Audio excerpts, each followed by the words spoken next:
To consider like singing competition, so I'm not a singer. I'm Yes, start, I am. okay. Good evening, ladies and gentlemen. Evening. Good evening. So let's welcome our students from friends from Hong Kong University. So I would like to ask this question. But before that, your looks quite serious. Is it okay for me to have this speech more relaxed and more interactive? Is it Yes. okay? Cool. Yes. So what do you think is a common thing between Hong Kong and Singapore? Tax rate. No. I'm talking about great food. We have good chicken rice, and we have great places for shopping, like Orchard. All those, yeah, it's okay. And I think both cities have a lot of very high living costs as well as a lot of temptations for us to spend, and that's why I'm bringing out this topic.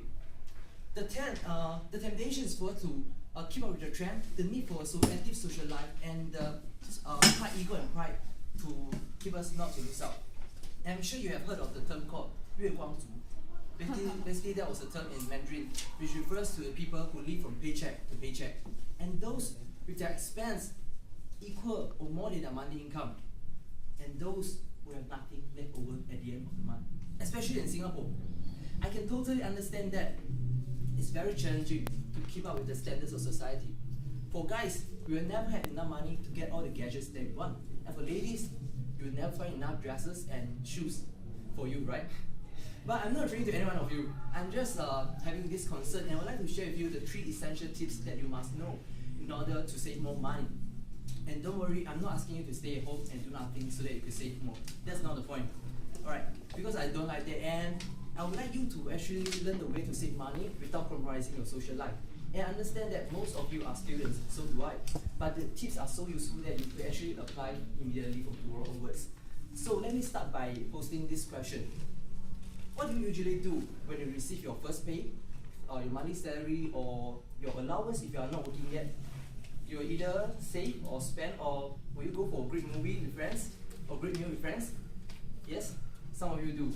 And some of you actually pay their bills first or spend on necessary items. There's nothing wrong with that. But I want to highlight this point. You actually got to know this. You have to pay yourself first because you deserve the money. And this is actually meaning to set aside, allocate a certain number of money to save it before you start spending. And this is actually the little secret that makes a difference between the wealthy and the poor. Does anyone here still using a piggy bank to save your money? Piggy bank? No, it's fine. Because the next best way to save is to have another bank account. We should transfer and set a auto transfer every month so that you can actually pay yourself first. That's the simplest way to do. And for me, I actually just opened my bank account yesterday to prepare myself as I'm about to enter the workforce very soon. But if you still prefer the piggy bank way, it's still fine. And I would recommend and suggest to set aside at least 10 to 20% of your income to save. And then after some time, you accumulate some amount of money, and you could use that for your investment as well. That amount could be used for your first trip, first car, first house, right? And the next thing you might be wondering, what if I could not achieve the target that you set for your saving? It's very serious. If you could not achieve, then the following point would be very useful and needed for you. The following point would be track your expenses. And how do you do that? Does any one of you encounter this problem? At the end of the month, you will see that you open your wallet, you find no money, and you don't know where your money goes to. Does it always seems to be going very fast? Yes. Yes, right. You actually need to know where you spend your money so that you will find the reason why you could not afford to save for that month. So in order to do this, nowadays it's very easy and convenient. You no longer need paper and pen to write down everything that you have spent. But you can use just mobile app, which you can download from APIs like Google Play Store. And for me, I'm currently using an app called Expense Manager, which helps me to record all the expenses, including food, transportations, and everything else. Yeah, so from there, right, you can actually know where are your biggest expense goes to. For example, if you realize you spend too much money on your girlfriend, maybe you can cut down on that. Maybe not. Yeah, just an example. So, so that's the point.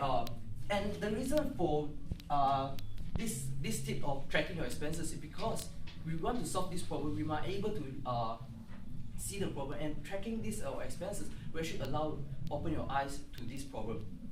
And the next point will come in by this having a budget, because without having a budget, you could lose control of your money. And that's once you have identified your expenses, you will have a budget for next month, and it will be easier with your record after saving on 1 month. And from there, you will need to cut down your unnecessary expenses and then to live below your means. I don't mean to sacrifice your enjoyment for life. For example, there are still a lot of items you should spend on, like for example, personal development stuff, buying books, or even joining Toastmaster clubs like this. Or go for self-development courses beyond your school curriculum.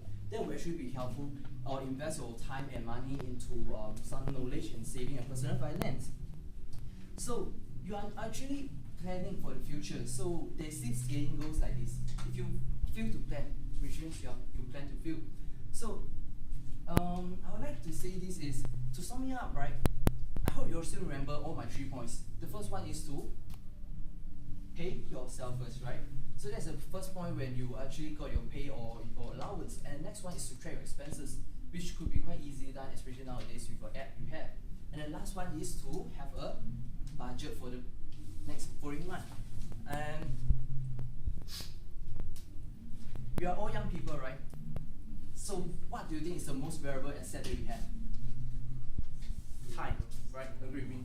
So with time we have, that's the most valuable asset. And the younger we start our saving, the easier it is going to be. And you will realize that as the time goes past, the money you accumulate will be a lot, and from there you can actually go for all the things you want in your life. And I would like to add on one more thing, that it's never, you can't just think that by saving alone it will actually get you rich. But it's the habit of saving and putting your money going into like investment will actually make you the way there. Alright? So money can't buy you everything, I agree with me. But money is something that you need in order to achieve your dreams and goals and to help the people around you. So I would like to give one last piece of advice, which is not to use some money you do not have to buy the things you do not need and to impress the people you do not know. So let's start saving for our future. Is it okay? Thank you so much. Woo!